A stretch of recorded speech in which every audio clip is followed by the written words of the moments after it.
Today on the Big 3 in 30, the Magic beat the Lakers in the final seconds. I want to call attention to how the Magic won this game. The Cavs get a win over the Knicks. What I thought was one of the best defensive efforts that the Cavs have had so far this season. And the Thunder win on the road against the Raptors. After getting down by 10 points, they swung this game over and grew their own double-digit lead thanks to a 17-5 run. This is the Big 3 in 30 NBA.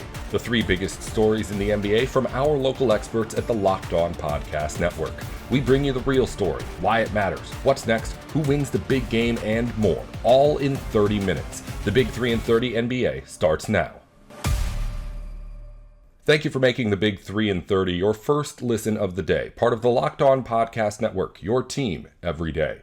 Today's episode is brought to you by FanDuel. Download the FanDuel app now by visiting FanDuel.com and win $300 in bonus bets if your first $5 bet wins. Paolo Banchero scored 36 points and the Magic took down the Lakers after a failed last play from Los Angeles last night. After the win, Philip Rossman-Reich has the recap on Locked On Magic. I want to call attention not to the fact the Orlando Magic won this game.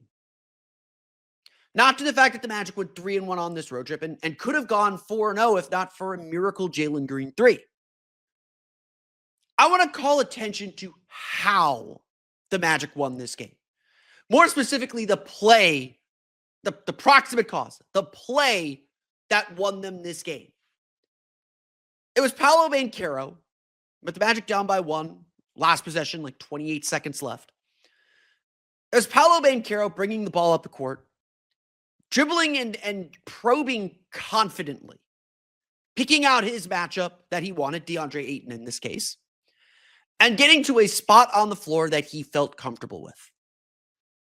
It starts, like everything does, with your star playing with confidence. We're going to talk more about Paolo in our second segment because he is part of the story, but he is not the story tonight. It started with Paolo playing with that level of confidence. So when he pulled up at the free throw line, it wasn't like, oh no, not again. Oh no, he's settling it. That's a star taking the star shot, and I trust the star to make that shot. Well, Paolo didn't make the shot. Still struggling on that front.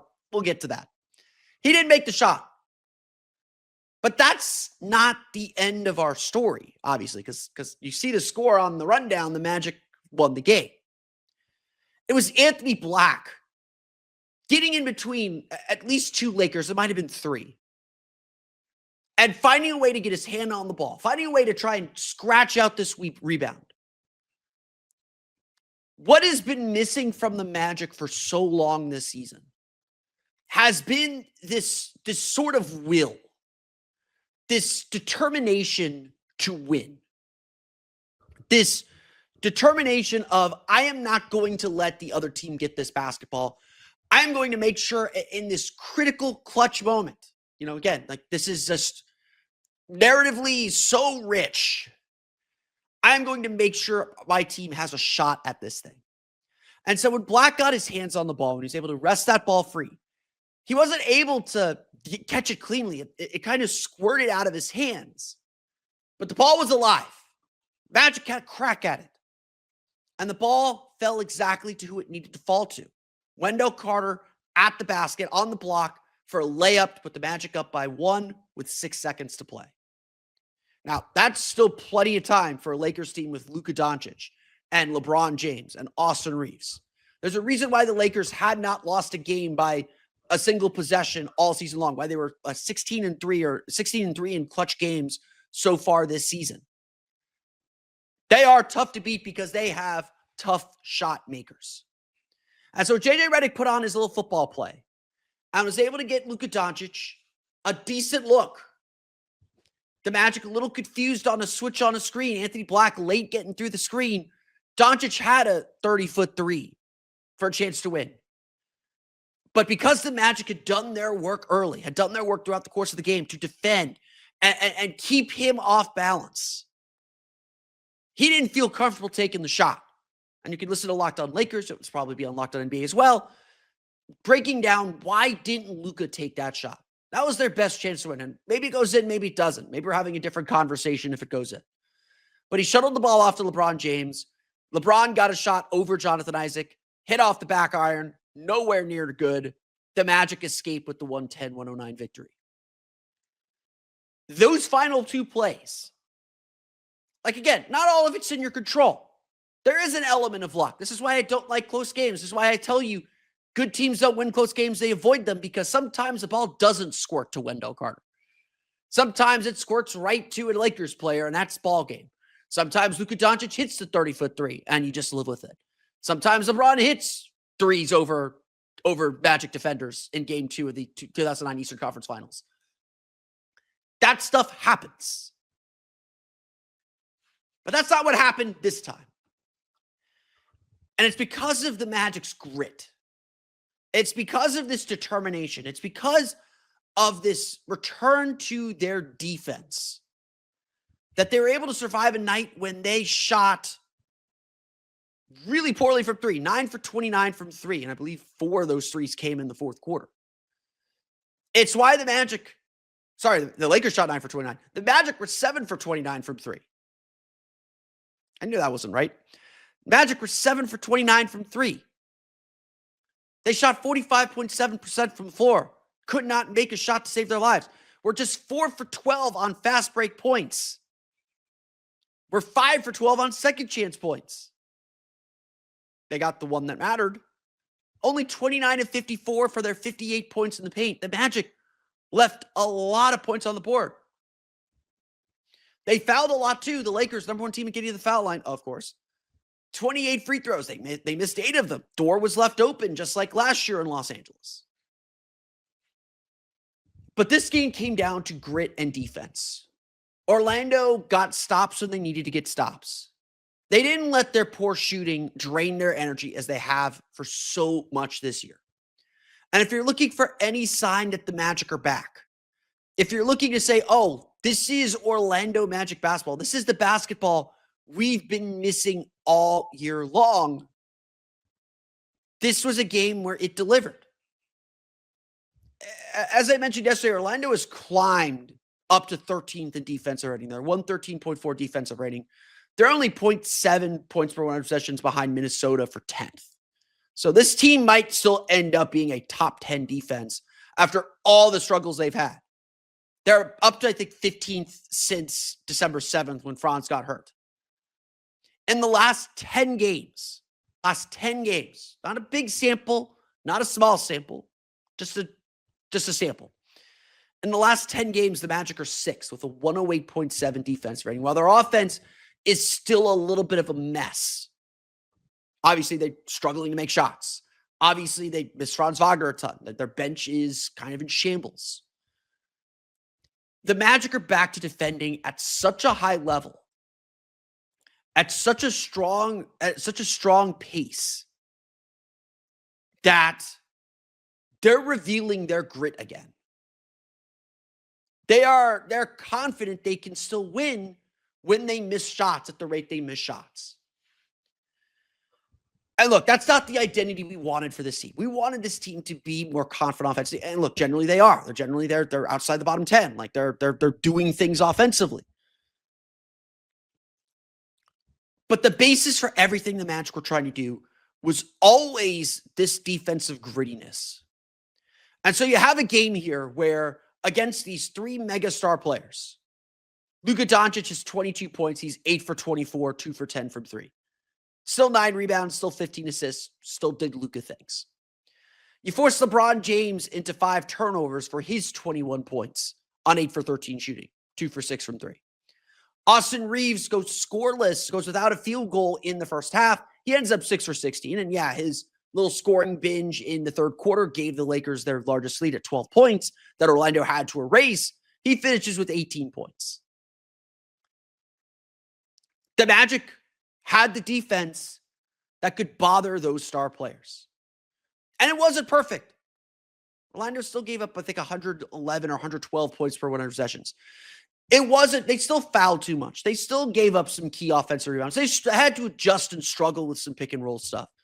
The Magic are not where they want to be yet. But for the first time in 4 months, 3 months, For the first time since early December, if not late November, there is a swagger about this team. There is a we're going to hit you first mentality to this team. For the first time in 3 months, it just feels like Magic basketball. And maybe we've had some false starts on that before, but here we are. The Magic have won 6 of their last 8 games. They are coming home from a 3-1 road trip that probably should have been 4-0. This is a team that is suddenly playing with a lot of confidence and a lot of assuredness of who they are. Flawed as they may be, this is a team that believes they can beat anybody. Ever wanted to experience the NBA Finals live and in person? FanDuel is giving you the chance to turn that dream into a reality with their NBA sweepstakes. Here's how it works. Use your profit boost on any NBA future and you'll automatically be entered for a shot to win an NBA Finals trip for 2. That's right, flights, tickets, the whole experience. If you're already looking at the board and thinking about which team can make a deep run, this is the perfect time to lock it in. Not only can your pick cash, but it could also send you to the finals. Visit FanDuel.com to get started. Use your profit boost on an NBA future and get entered for your chance to win a trip to the NBA Finals. Play your game with FanDuel, the official sports betting partner of the NBA. Welcome back to the Big 3 and 30 NBA. The Knicks and Cavs sit next to each other in the Eastern Conference standings and met last night in Cleveland, with the Cavs taking a 15-point win in the end. Locked On Cavs host Danny Cunningham recaps the matchup. The defensive effort that the Cavs put forth. So they beat the Knicks 109-94 in what I thought was one of the best defensive efforts that the Cavs have had so far this season. And I think a shining example of why Kenny Atkinson has opted to put Dean Wade in the starting lineup. And I understand that things didn't go very well on Sunday with that group. And I think part of their offensive struggles was, one, obviously not taking care of the basketball. When you have 10 turnovers in your first 17 possessions, the way the Cavs did against the Thunder on Sunday, I don't necessarily know that it matters who's out there. Like, you're just not going to find offensive success. But defensively, this is the group that I think has the highest upside for the Cavs.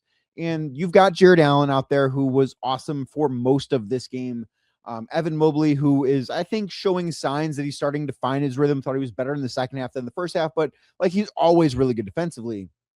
And then Dean Wade is somebody that maybe doesn't get the credit that he deserves as an elite level defender. And if you listen to this podcast, you know how I feel about him.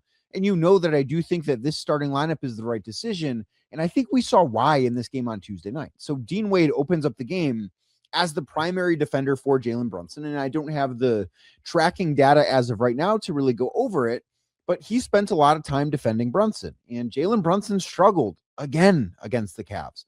So Brunson finished with 20 points, which did lead the Knicks, on 6 of 19 shooting in 36 minutes. He had 2 turnovers, only had 4 assists, was 3 of 7 from deep, only got to the line 7 times.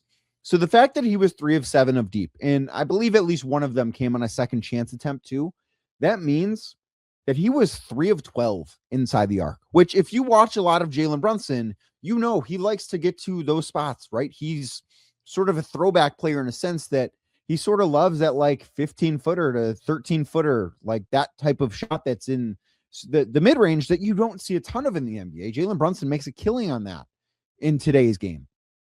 And Dean Wade just did a great job. And it wasn't only Dean. Like, other guys I thought did a very good job defensively on him. Dennis Schroeder did an awesome job when he defended him too. And just really whoever was defending Jalen Brunson, I thought for the most part did a very good job. And I think that's the biggest reason why the Cavs won this game.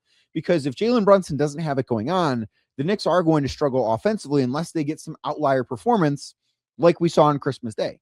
Because this is not some new thing for the Cavs against the Knicks. This year, in all 3 matchups, Jalen Brunson has struggled offensively against Cleveland. Now, the Knicks are 2-1, and ultimately winning the game is the only thing that matters. But he was 6 of 19 on Tuesday night. On Christmas Day, he was 10 of 25. On opening night, he was 5 of 18. For the season, that is 21 of 62 from the floor against the Cavs. That is 33.8%.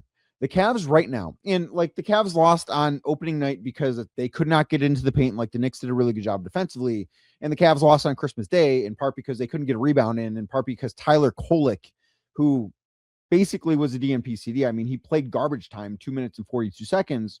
And Jordan Clarkson, who played 1 minute in this game, because those two guys who are not in the rotation for the Knicks anymore torched them. Like, they've done such a good job this year as a whole defending Jalen Brunson, and this was the latest example of it. And part of the reason why I think that Cavs fans should be confident if the Cavs and Knicks square off in the playoffs, because they've got guys they can throw at Brunson. And it wasn't just Dean Wade. As I mentioned, Dennis Schroeder did a good job. Keon Ellis, I think, is really built to defend Jalen Brunson with the length that he has, even if he is giving up a few pounds. Like, I look at all of this and say the Cavs have a defensive formula that works against the Knicks. They just need to be able to rebound. And if you listen to this show, the preview edition of the show with Gavin Shaw that came out on Tuesday, and I know that there is a Spotify issue going on right now, so some of you might be listening to this on YouTube that normally listen on Spotify. It's a network-wide thing. It's not just Locked On Cavs, and I can assure you we are trying to get it fixed. But, like, I look at this matchup, and I know I talked about this with Gavin, as the way for the Knicks to beat the Cavs is with Mitchell Robinson, because they need to create second chances to beat the Cavs. And New York is a great offensive team. I believe they're third in offensive rating, or at least they were third in offensive rating entering this game in the NBA, and the Cavs held them to 94 points. And part of that was the Knicks were in their third game in 4 nights, and did they have tired legs? Sure, but like, this was the 4th game in 6 nights for the Cavs. They're exhausted too. So I do think that the rest factor of this was kind of equal, all things considered. So that to me just really points to what the Cavs did defensively. And I think it's a very, very encouraging thing, because they are very clearly still working things out offensively. And I thought Donovan Mitchell was okay in this game offensively. He was 5 of 18. I thought that he looked tired a little bit, honestly. And that, again, 4th game in 6 nights, and he's played a lot of minutes. And obviously, like, those things are going to catch up with you. James Harden not getting to the free throw line is unbelievable. And we'll talk about that coming up in segment number 3. But the Cavs offensively will be better than they were in this game. And maybe this is a low point offensively for the Knicks too, if you want to be fair about things. But these are the types of performances that I look at as a really good sign for the Cavs, because when push comes to shove, and the reason why I think that the starting lineup that was out there on Tuesday night is the correct one for the Cavs, and not one that includes Jalen Tyson or Sam Merrill, even though I think, like, in a vacuum, those guys might be better basketball players than Dean Wade. But because the Cavs need to lean into defensive upside. They are a team that when they play defense, the way they play defense on Tuesday night, I don't know how many teams in the NBA are capable of beating them. Like, there are teams that can, certainly. The New York Knicks are not one of them. I don't know that the Detroit Pistons are one of them. I don't know that anyone in the Eastern Conference, Boston Celtics, go on down the list. I don't know that any of those teams are capable of beating the Cavs when they have a defensive night like they had on Tuesday night. And did the Knicks shoot under their expected percentage? Sure. But, like, the Cavs did a great job of limiting the quality looks they got. And I think one of the things that, aside from Brunson going 6 of 19, one of the things that tells me they were really good defensively is Karl Anthony Towns' stat line.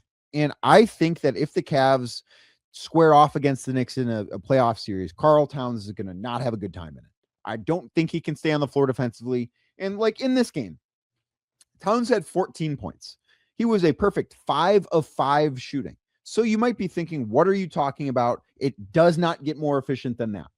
And you would be right. But he only took 5 shots. The Knicks are not able to generate a high enough frequency, and they have this problem against other teams too. This is not a Cavs specific issue for them, but it is an issue the Cavs present. They cannot, when the Cavs have Evan Mobley on the floor, when they've got Jared Allen on the floor, when they have the defensive lineups, especially where they were able to, I think, use quickness and strength from some undersized guys, right? Like we saw Jalen Tyson defending Karl Anthony Towns. And part of the reason why Towns is such a dynamic and good offensive player is because, one, he is an excellent shooter as a big man, right? Like, he has said that he's the greatest big man shooter of all time. Not sure that I'm going to go all the way there, but he is the self-proclaimed one. So he is able to use that skill against bigs that aren't all that mobile. And he's also got decent speed. I think that he has taken a step back in that category. And that's why you've seen him called for so many offensive fouls. And I mean, he's often called for offensive fouls. That's been really a dark spot in his career the entire time he's been in the NBA. So that's not necessarily new, but the Cavs bigs have an ability to both defend him on the perimeter and are more athletic than him. And that presents a really tough matchup for the Knicks because their guy that should be an X factor in Towns, that should be a game changer, is not able to find success against the Cavs. And again, he made all 5 shots that he took. But if you're the Cavs and you read this box score and say everybody that played in the rotation for the Knicks, except for Jeremy Sohan, took as many shots as Karl Anthony Towns, I think you're pretty happy with that if you're the Cavs. Ever wanted to experience the NBA Finals live and in person? FanDuel is giving you the chance to turn that dream into a reality with their NBA sweepstakes. Here's how it works. Use your profit boost on any NBA future and you'll automatically be entered for a shot to win an NBA Finals trip for 2. That's right, flights, tickets, the whole experience. If you're already looking at the board and thinking about which team can make a deep run, this is the perfect time to lock it in. Not only can your pick cash, but it could also send you to the finals. Visit FanDuel.com to get started. Use your profit boost on an NBA future and get entered for your chance to win a trip to the NBA Finals. Play your game with FanDuel, the official sports betting partner of the NBA. Welcome back to the Big 3 and 30 NBA. The Thunder are still playing without Shai Gilgeous-Alexander, but finding ways to win, getting a road victory over the Raptors last night. Locked On Thunder host Rylan Stiles has more on the victory. We're diving into this game against Toronto where the Thunder did not have SGA, did not have AJ Mitchell, did not have J-Dub. Even Caruso and Chet were questionable heading into this game, both of whom were upgraded to available. The Raptors, for all intents and purposes, fully healthy, considering their comfort level and familiarity playing without Portal, who was out again today for them. But ultimately, OKC came in, and this was a game where you look at it on the front end of a back-to-back, you're playing this great defensive unit in Toronto, and you're down your offensive weapons. How are they going to find a way to score? And right out of the chute, Toronto, who's a bottom half of the league three-point shooting club, starts out 5 for 7 from distance. And Toronto's defensive size and length and physicality, they gave OKC fits. And that made sense given the lack of creators for the Thunder. And the Thunder, because of those turnovers, could not limit Toronto in transition early. And that led to a 10-point deficit in this game. And Toronto also hit some tough shots. It was not like a lack of effort.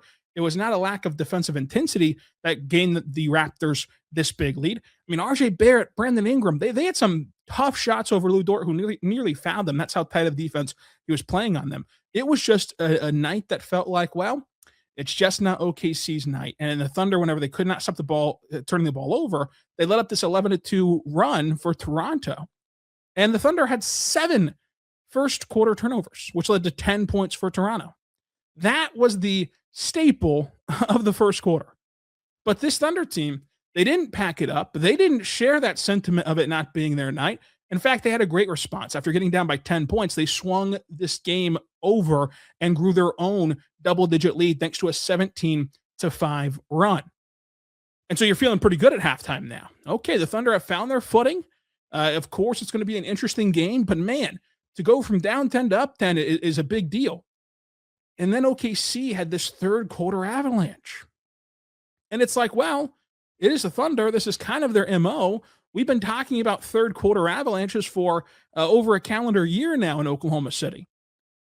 But for this Thunder team to do that without SGA, Jalen Williams, AJ Mitchell against this Raptors squad, which boasts a really impressive defense, you got to tip your cap to them. And it was largely Isaiah Joe in that third quarter, but Cason Wallace just took this game over from the word go, filling into the shoes of a number one option. Cason Wallace made some plays tonight that you had to check his jersey number. Like, is there 1 2 or are there 2 2s on his jersey right now as a guard from Kentucky? Because he was in such command of the Thunder offense. And so now the vibes were incredibly high. At the end of that third quarter, you went on this massive run. Yeah, you have an over 20-point lead. You're thinking that this thing is iced, and you've once again been able to steal a win that a lot of people didn't pay you for. Whenever Thursday hit and you got the news that J-Dub and Shai and AJ would be out for this game, a lot of people thought Toronto would get this one on their home court. Toronto's already beaten Oklahoma City. They beat them in Bricktown. And then the fourth quarter happened. And to say Oklahoma City let go of the rope in the fourth quarter would be an understatement. Toronto got this lead down within 12 before 2 minutes dropped off the clock. The Thunder, in that fourth quarter, start 1 for 12 shooting. So much so that on one possession, a single possession, the Thunder went from having 4-point plays to 4 chances to score once and going 0 for 4. A 27-5 run by Toronto tied the game with under 4 minutes left. And Oklahoma City found themselves in a clutch scenario without their guy, without SGA, without J-Dub, and of course, still without AJ Mitchell. But it was Cason Wallace and Isaiah Joe that did the work to go on a 9-0 run together, putting OKC back up by 9 with under 2 minutes and 30 seconds to play. And out of that Toronto timeout to try to stop the bleeding, OKC forced a turnover. And Chet Holmgren iced it with the putback, and the Thunder survived in the fourth quarter to nearly see this entire 25-point lead slip away, nearly see this team go from the verge of, once again, us sitting here talking about the most impressive win of the year to us talking about them collapsing within 12 minutes to getting the win ultimately and putting together a back-to-back stretch here of beating Cleveland and beating Toronto. And you put this 2-game stretch up against any other one this season. You put this 2-game stretch up against any other 2-game stint that this team has had, and it's right there for the most impressive. It's right there for the most hard fought. It's right there for the most guts that they showed, determination, and surprising. It's surprising that they've gone 2-0 in this stretch. It's surprising that they've gone 3-0 out of the All-Star break. And for this team, in the clutch, you really have to reshape this, not in the sense of how the game flowed, but in the sense of if I would have told you on Monday night that tomorrow you're going to watch the Thunder play and they're going to be in the clutch with Toronto and somebody's going to go on a 15-6 run in the clutch. I don't think that you're picking OKC to do that, but that's what the Thunder did. That's what Cason Wallace did. That's what Isaiah Joe did. That's a big-time shot from Lou, big-time putback from Chet. 15-6 run in the clutch on the road against a great defense. A defense who's a 1/10 of a point away from having a top 4 defensive rating in the NBA. Whenever all momentum was lost, whenever the wind went from being at your back to at your face, as Mark would say. And this Thunder team went from down 10 to up 25 to tied to getting a win. Think of how this game flowed and your emotions ebbed and flowed. In reality, one lead changed one tie. Because the Thunder, in the middle of the second quarter, regained the lead. They never gave that lead back, but they did see the game tied in the fourth quarter. OKC did a really good job in a couple key areas. They controlled the glass 54-45, which is what they should have done. You know, I know that rebounding is a big talking point in Oklahoma City tonight. When Colin Murray-Boyles and Scotty Barnes are your front court options in Toronto against Isaiah Hartenstein and Chet Holmgren and J-Will, you need to win the rebounding battle. They did that. The Thunder, in which case, dominated points in the paint, 56-38, because Chet Holmgren really controlled the paint. So did Ihart and the crew. Each team had 16 turnovers. The Thunder won second chance points 17-14, and they won fast break points. The Thunder did 15-6. OKC ends up shooting 47% from the floor. Toronto shoots 46% from the floor. OKC shoots 40% from three. Toronto shoots 47% from three. And then here's the big one, the free throw percentage, which the Thunder have struggled with in free throw percentage whenever Shea's not played. In this one, OKC shoots 83% at the charity stripe. Toronto shoots 58% at the charity stripe. This was a game that Cason Wallace took over from start to finish, but Isaiah Joe had a masterful third quarter. And I think that Alex Caruso will be an unsung hero of sorts in this one as well. There's so much to talk about whenever you're diving into this win, but it is important to remember how impressive that this win is. And what a great start that this is, and what a needed win that this is. Because nobody's going to feel sorry. Nobody's going to feel sorry for you, or no one's going to make excuses or apologize for you if you were to get caught by San Antonio, by Detroit. You're not going to get a do-over because you've been hurt. So you've needed these wins to keep pace with San Antonio, who's won 9 straight. You've needed these wins to keep pace with Detroit, who's 42-14. And it's been impressive to see them actually get it done in the face of this adversity. And it should give you a lot of confidence in this team. Because, we went through it with J-Mart at the end of yesterday's show. This stretch here, we were talking about, hey, if they're ultra competitive, you can sell me on being 1-3, being a passable week for this week for OKC. And now you've secured yourself 2-2 because this team's not losing to Dallas on Sunday. So at the very worst, they're going to go 2-2. And now it's about, can you steal another one? Can you steal Detroit tonight? Can you steal Denver Friday? And look, the timeline for Shea and AJ is approximately a week from Thursday. So what if you get Shea and AJ back for Friday? Then it reshapes all this, and you're going to be so thankful that you have this win because you can now build on it, and then you can go 3-1. Then you can turn this whole week upside down. Obviously, tonight will be tough, and I really don't see a path outside of being unsustainably hot from 3 because the 3-point shot's the great equalizer for Oklahoma City. To pull that out in Detroit tonight, we're unsure who's going to play, right? Second night of back-to-back, much less the 3 guys we know who are sidelined. We don't know who else is going to join them in street clothes. But, man, this is why tonight's win was so important. And now the Thunder sit here 45-14. 7-3 in their last 10 games on a 3-game winning streak. That's all for today's Big 3 in 30 NBA. If you follow football or college sports, the Big 3 in 30 has shows for the biggest news in the NFL and on campus going up every weekday just like this one. Just search the Big 3 in 30 NFL or the Big 3 in 30 College wherever you're listening or watching right now. Thanks again for tuning in to the Big 3 in 30 NBA.